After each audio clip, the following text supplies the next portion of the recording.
Olá, sejam bem-vindos à 11ª aula do nosso curso básico de inglês. Hoje nós vamos aprender o verbo do, os advérbios where e when e a conjunção with.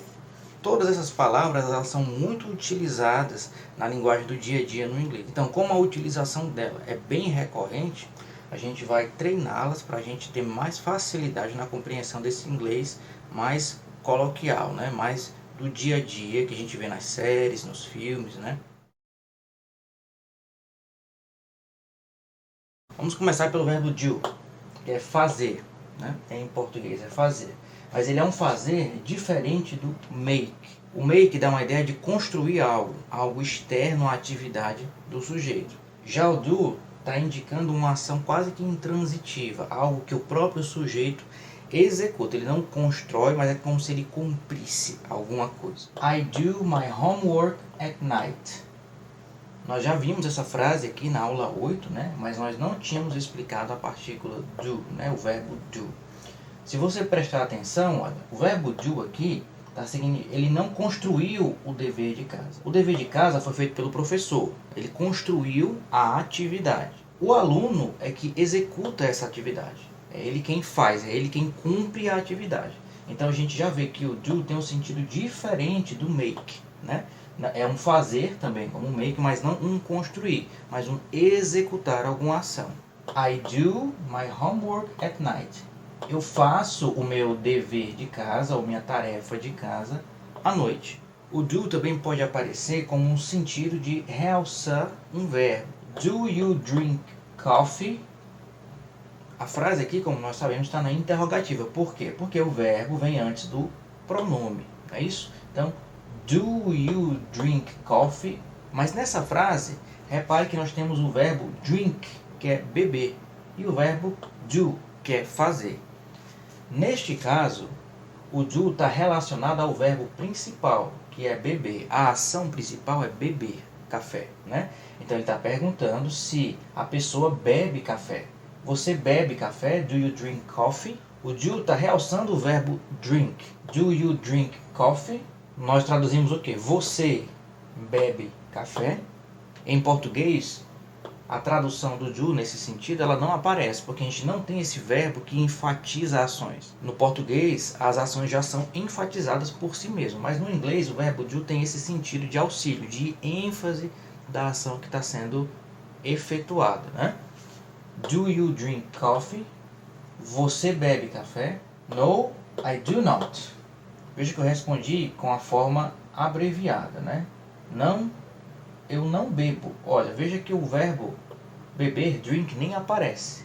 Por quê? Porque o verbo do já subentende o verbo drink nesse caso, porque nós estamos em um diálogo. A primeira pergunta foi o quê? Do you drink coffee? Né? A resposta é no, I do not. Ele está respondendo ao verbo beber. Do you drink? No, I do not. Aqui é a forma reduzida, don't, né, que é mais comum. Nós geralmente dizemos no, I don't. Do you? Aí ele pergunta novamente, você bebe? Se nós tivéssemos apenas essa frase abaixo, ela ficaria sem sentido se a gente tirasse esse contexto aqui do beber café, por exemplo. Ficaria não, eu não, o quê? Né? Veja que porque o verbo drink não está aqui para a gente poder efetuar a pergunta. E aqui da mesma forma ele repete. Do you? O do, como é fazer, seria fazer o quê? Então, neste caso, a gente, num contexto de diálogo, vê que o verbo do está sendo usado para encurtar o diálogo. Ele está sendo usado para encurtar as palavras, as frases, né? O sentido das frases, na verdade. Então, recapitulando. Na primeira frase, temos a pergunta, do you drink coffee? Você bebe café? Na segunda, ele responde, no, I do not. Ou don't. Aí ele pergunta também, do you, você bebe? Também o verbo drink não está aqui. Mas por que significa você bebe? Porque nesse contexto, o verbo principal é beber. O do, então, nesse sentido, está realçando o verbo beber. Ele já pode aparecer aqui significando o verbo beber. Não, eu não bebo. I do not. I don't. Significa eu não bebo café. Do you? Você bebe? Essas palavras não estão revelando o verbo beber, mas estão contendo aqui no do essa referência. É nesse sentido que o verbo do realça a ação de um verbo, né? Veja que no diálogo ele aparece até sem o verbo principal na resposta. Nesta segunda frase nós terminamos com a pergunta do you, você bebe. Primeiro, a primeira pessoa faz uma pergunta para a segunda que responde, e a segunda pessoa retorna a pergunta para a primeira. Você bebe? A primeira pessoa pergunta, do you drink coffee? Você bebe café? A segunda responde, no, I do not, I don't. Do you? Você bebe? Aqui ela diz, não, eu não bebo. Você bebe? Aí a primeira responde novamente, yes, I do. Veja que o verbo drink ele não está aparecendo nas respostas. Por quê? Porque ele já está subentendido no verbo do, que está realçando o seu sentido aqui. Does she eat cake? Por que está escrito does? D-O-E-S, does. Porque na terceira pessoa do singular, que é o she, he e o it, né? O verbo to be é is. Então todas essas pessoas recebem esse ES no do. Does. Então é he does, she does, it does. Então como é que ficaria? Does she eat cake? Ela come bolo? Does she eat cake? Veja que o do aqui, que é o does, no caso do pronome she, né? Does, ele está se referindo ao verbo principal eat, que é comer. Aí na resposta, no, she does not, ou doesn't, que é a contração disso aqui, ó, doesn't. Does not, doesn't. Não, ela não come. Veja que o verbo eat também não está aparecendo aqui, mas pelo contexto, o do se refere ao eat. No, she doesn't. She does not, doesn't. Does he? Ele come?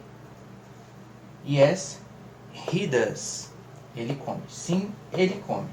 Veja que nessas duas respostas, né, o verbo eat não aparece, mas o verbo do se refere ao verbo eat, comer, porque é o verbo principal. A ação principal se refere a comer o bolo.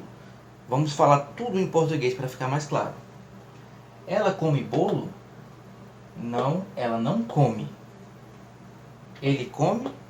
Sim, ele come. Veja que nem foi o do que apareceu como tradução, o fazer, não é isso? Porque nesse caso o do está realçando a ação do verbo principal, que é o eat. O do tem essa função de realce, e também tem um significado próprio, que é o significado fazer, que é diferente do make. Então nós temos que saber esses dois níveis de uso do verbo do. Mas ele é bem simples, basta praticar para a gente poder diferenciar esses dois contextos, né, essas duas funções do verbo do. Nós vamos aprender agora mais dois advérbios, where e when. Where é a palavra que significa onde em português, que é um advérbio de lugar, de local, de uma posição no espaço. Where is my cell phone?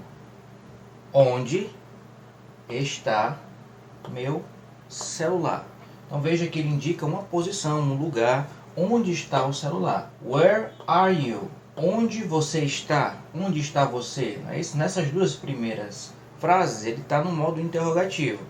Ele não é um advérbio, né, ou um pronome interrogativo. Tá? Ele não se refere somente a perguntas, mas geralmente ele vem como uma função de pergunta, né? Onde está, né?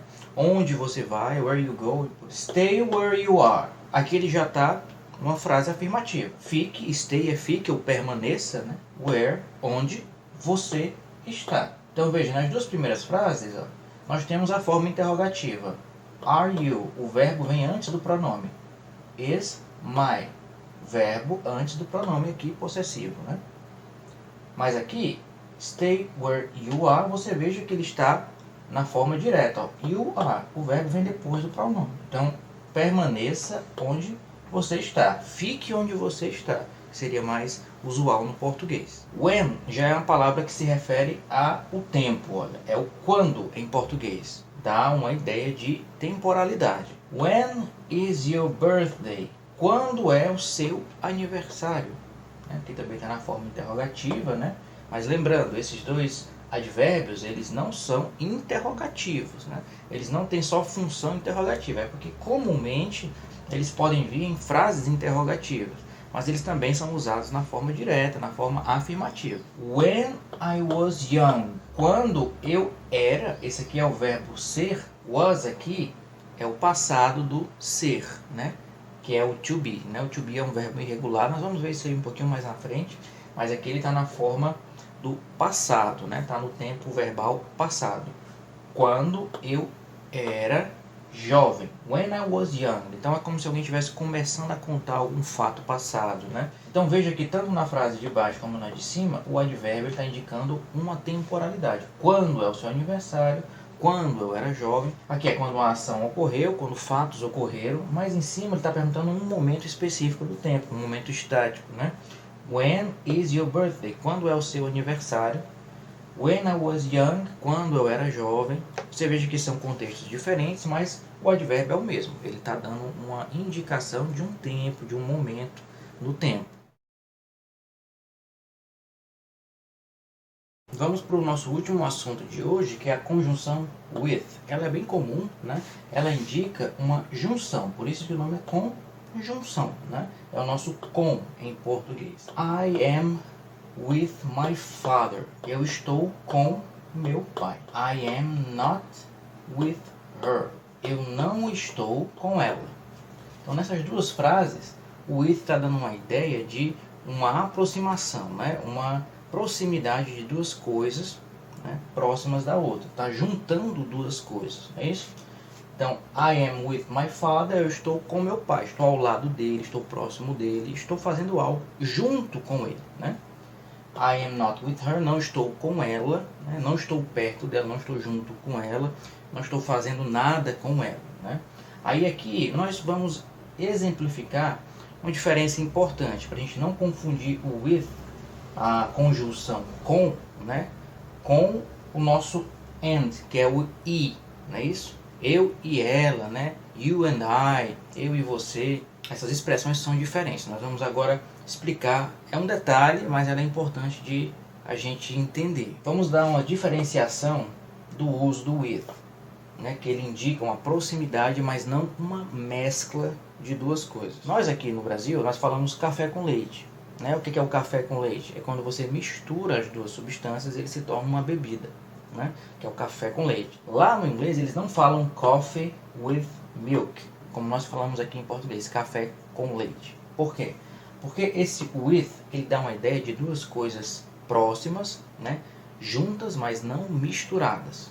Então, você não usa o coffee with milk, você usa coffee and milk, porque o and dá essa ideia de uma junção, de uma mescla mais profunda entre as substâncias. Aqui é como se fosse café e leite, né? Café com leite seria o café de um lado e o leite do outro, em copos diferentes, vamos dizer assim, eles estão próximos, né? Estou com café e com leite aqui, né? Mas o café com leite que nós falamos em português é esse aqui, ó, coffee and milk. Coffee with milk não é a expressão correta. Essa dúvida ela é um pouquinho recorrente, né? Pesquisei em alguns lugares e vi que essa dificuldade aparece e tem muita gente falando coisas distintas, falando que esse aqui que é o correto, mas não é. Porque o with tem essa ideia de uma conjunção de algo próximo do outro, mas não misturado, né? O and tem mais essa função de uma mescla, de uma conexão entre as substâncias. Isso aqui é só um pequeno detalhe, né? Com o tempo a gente vai pegando um pouco o significado dele, mas é só memorizar que não se fala lá coffee with milk, se fala coffee and milk, né? Ou white coffee, que eles chamam lá de café branco, que é quando você coloca o leite, né? Latte, que é o café com leite também. Mas eu dei esses exemplos aqui para a gente entender que o with é diferente do and nesse sentido, né? O with dá uma proximidade, dá uma localização próxima, mas não misturada, não conectada. O and já dá essa conexão, né? Coffee and milk, você já sabe que é o leite misturado com o café. Coffee with milk é o café em um copo e o leite no outro. A gente tem isso na cabeça para ficar mais claro. Essa aula foi bem mais simples, né? Foram assuntos menores, assuntos mais de detalhe, mas veja que está todos os outros assuntos contidos aqui, né? Então a gente vai treinando mais um pouco, tem essa aula mais leve e vamos fazer as atividades. Até a próxima aula.